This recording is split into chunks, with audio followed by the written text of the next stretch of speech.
Alright guys, I've been getting a ton of requests to do a walk around video on the all-wheel drive Mustang that I built.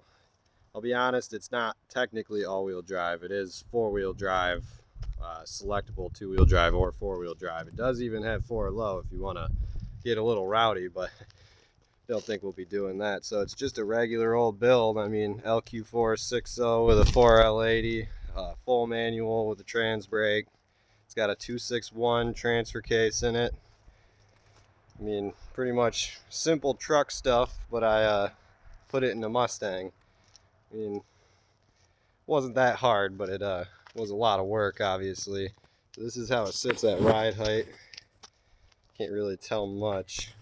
You look underneath it, can't see transfer case or anything like that hanging down. I mean, you can see it a little bit, but there is another all-wheel drive Mustang, and his transfer case hangs pretty low, and I wasn't a huge fan of that.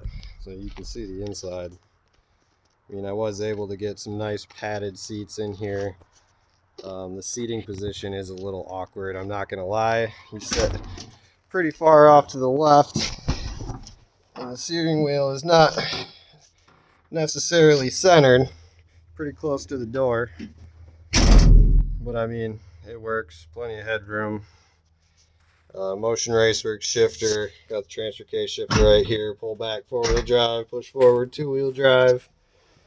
Like I said, it's pretty much just a regular old Foxbody build.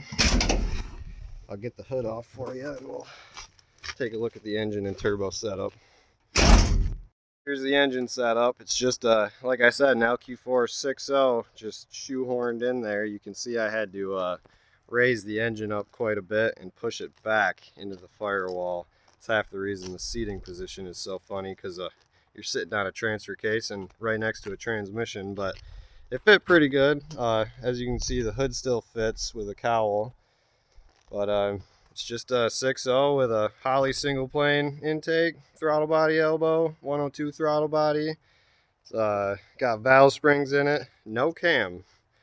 That's probably pretty controversial, but stock cam, stock rods and pistons. Twin 67-62 dual ball bearing billet turbos from VS Racing. Obviously completely custom turbo kit that I built myself. Water to air intercooler. Nothing too special. 120-pound injectors. It has flex fuel sensors, so I can run E85 or gas and switch between the two.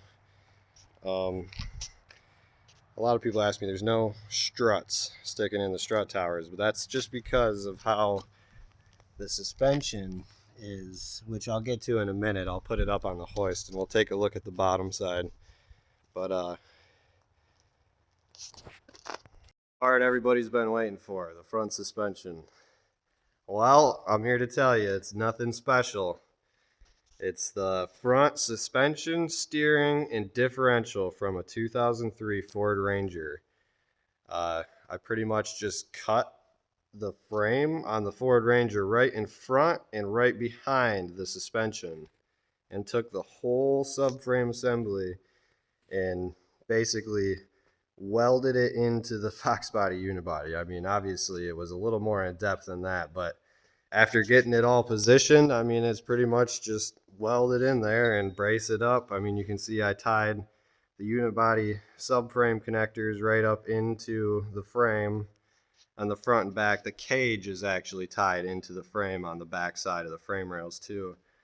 So about not having any struts. So Rangers come with torsion bar front suspension, and obviously that wasn't going to work for what I was doing. So I did a custom coilover conversion on the Ranger front suspension, just Jegs coilovers. All this stuff is stock Ranger stuff. Stock knuckles, lower control arms, upper control arms, CVs, the steering rack. It's all from a Ford Ranger. So we're going to see how it handles the power. It's got a Dana 35 SLA front differential. It should be strong enough, but we're going to find out together. Like I said, 4L80 transmission with a transfer case. It's a 261 HD. And custom drive shafts, Ford 8.8 in the back with 35 spline axles. Relocated upper control arms. Trans cooler. Well, we're going to find out how well it works. I've got just about everything done. I need to add some drive shaft loops because I like my legs, among other things.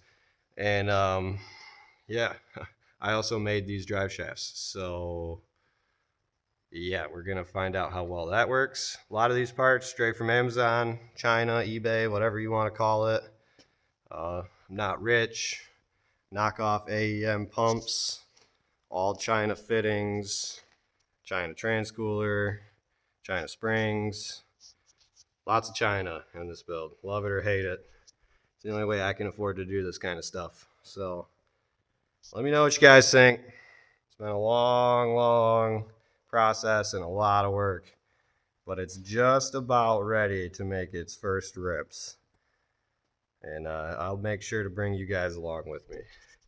Like I said, let me know what you guys think. Subscribe, like, do all that fun stuff.